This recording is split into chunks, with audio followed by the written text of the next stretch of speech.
Quel bonheur. Que représente cette convention avec le ministère des Finances et en particulier avec le centre Mohamed VI pour le football?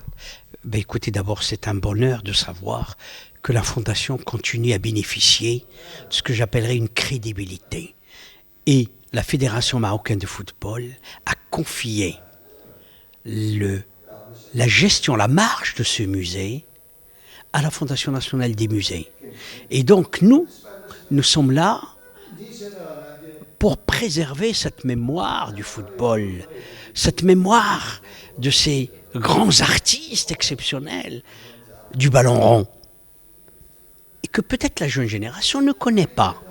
Et donc c'est dans cette optique que nous sommes là pour mieux faire connaître à la fois la culture du foot qui nous appartient depuis tout le temps, et en même temps c'est une confiance que la Fédération nous fait et témoigne à l'égard de la Fondation nationale des musées et surtout à son équipe pour ce travail exceptionnel qui fait qu'on est là en train d'appliquer la volonté royale pour préserver et pour développer et pour démocratiser la culture. Mais la culture, toute la culture et toute l'histoire du pays. Racontez-nous le musée de football. C'est quoi d'abord?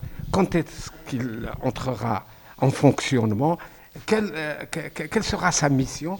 Et pourquoi vous l'avez donné comme gestion à la Fondation nationale des Très musées? bien, c'est simple. Et moi, pour être honnête intellectuellement et rendre à César ce qui appartient à César, c'était sur recommandation de plusieurs amis qui ont toujours réclamé l'absence d'un musée dédié au football, un domaine aussi riche au Maroc, qui est connu des gloires, des noms, des vedettes. Ils ont toujours attiré l'attention que ce n'était pas donc normal de continuer à ignorer cette histoire magnifique. Et sur la base de cela, moi j'avais pris note et j'avais noté ça. Donc aujourd'hui, complexe Mohamed VI, on a consacré un espace de plus de 2000 mètres carrés, aménagé sous forme de musée, et pour retracer effectivement cette histoire et rendre hommage à tous ceux qui l'ont construite. Et donc cet espace, pour le faire, on a fait un comité scientifique qui réunit plus de 30 personnes, donc de tous bords, universitaires, anciens journalistes, etc. Tous les amis étaient là. Et on a travaillé maintenant plus d'un an sur cela. Donc on a validé les plans, on a travaillé, on a ramassé. Aujourd'hui, on est à la fin. Le musée sera prêt dans quelques temps, dans un mois, Inch'Allah.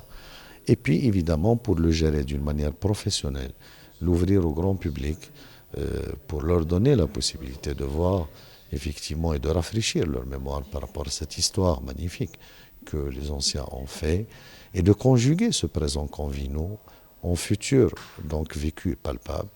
Bien sûr, on a donné la gestion à la Fondation des musées qui a l'expertise, les hommes, la connaissance pour évidemment faire de ce musée un autre bijou qui s'ajoute à notre patrimoine culturel et sportif riche dans notre pays.